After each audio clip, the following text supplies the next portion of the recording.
أعوذ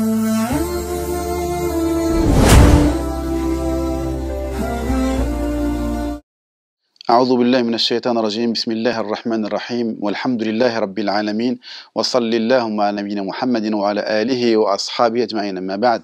Chers frères, chères sœurs, assalamu alaikum wa rahmatullahi wa barakatuh.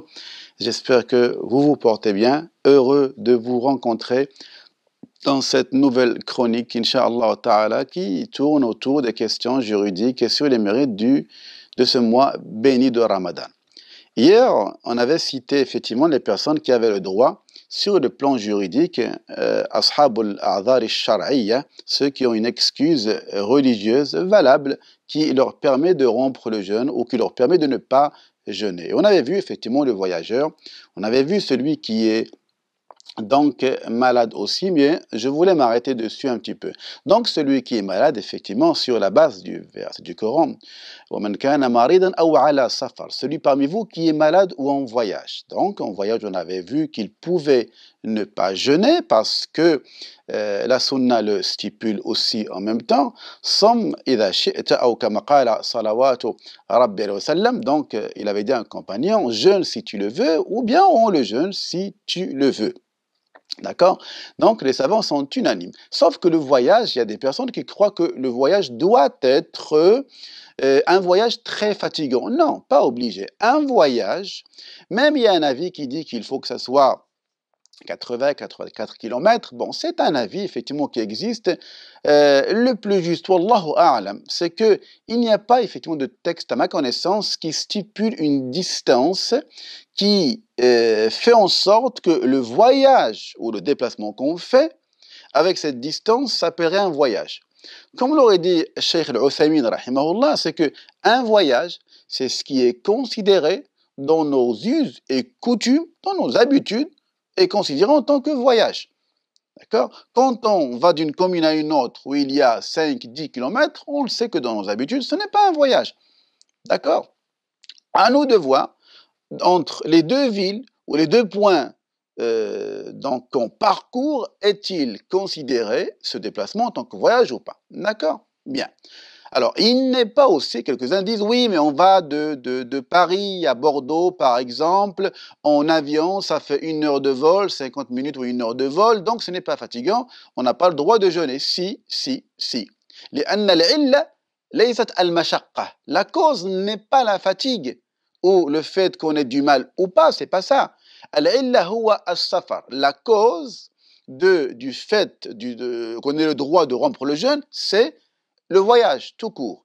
Il n'a pas été stipulé, ni dans le Coran, ni dans la Sunna, ni dans le consensus de l'ulama, qu'il faut qu'il y ait une fatigue. C'est une fatigue ou une gêne dans le voyage, d'accord? Même si c'est en avion, tu pars tranquillement, même si tu es à l'aise, tu as le droit de rompre ton jeûne. Mais si tu le veux, tu peux aussi donc jeûner. Et celui donc, qui est malade, il se trouve dans un des 3 cas. Il est malade, donc, mais cette maladie n'est pas une maladie qui va empirer son état de santé et en jeûnant, il peut le jeûner sans grande difficulté. Lui, il doit jeûner, il ne doit pas rompre son jeûne. Une maladie légère, d'accord? Par exemple, tu as un petit mal de tête. Donc, ce mal de tête n'est pas quelque chose de grave. Ce n'est pas ce type de maladie qui va te permettre de rompre ton jeûne. Premier cas. Le deuxième cas, c'est que هذا المرض يزيد في مرضه أو يؤخر برئه. هذا المرض يؤخر البرء. Soit cette maladie va s'empirer, d'accord, en jeûnant, en étant malade, c'est le deuxième cas. Soit ça va retarder la guérison. Dans ce cas-là, donc, il lui est permis, d'accord, il lui est permis, yustahabbu an yuftir. Il est recommandé qu'il puisse rompre le jeûne, wa yukrahu an yasum. Il est détestable qu'il jeûne. Troisième cas de figure, la maladie, en étant malade et en jeûnant, ce jeûne-là peut le ramener à une conséquence très néfaste. Il est le halak, par exemple, d'accord? Quelque chose qui va le ramener à la mort, par exemple. Alors, dans ce cas-là, la personne, yahrumu alayhi as-sawm. Il lui est interdit de jeûner. Allah subhanahu wa ta'ala dit وَلَا تَقْتُلُوا أَنفُسَكُمْ. Ne vous tuez pas. Il ne faut pas qu'on se jette effectivement vers notre perdition. D'accord?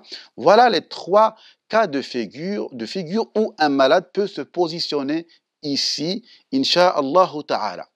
Voilà, je vous dis à demain, insha'Allah, pour voir les autres catégories avec les détails qu'il faut. Je vous dis صحفتركم أقول قولي هذا واستغفر الله لي واستغفر التواب الرحيم والسلام عليكم ورحمة الله وبركاته.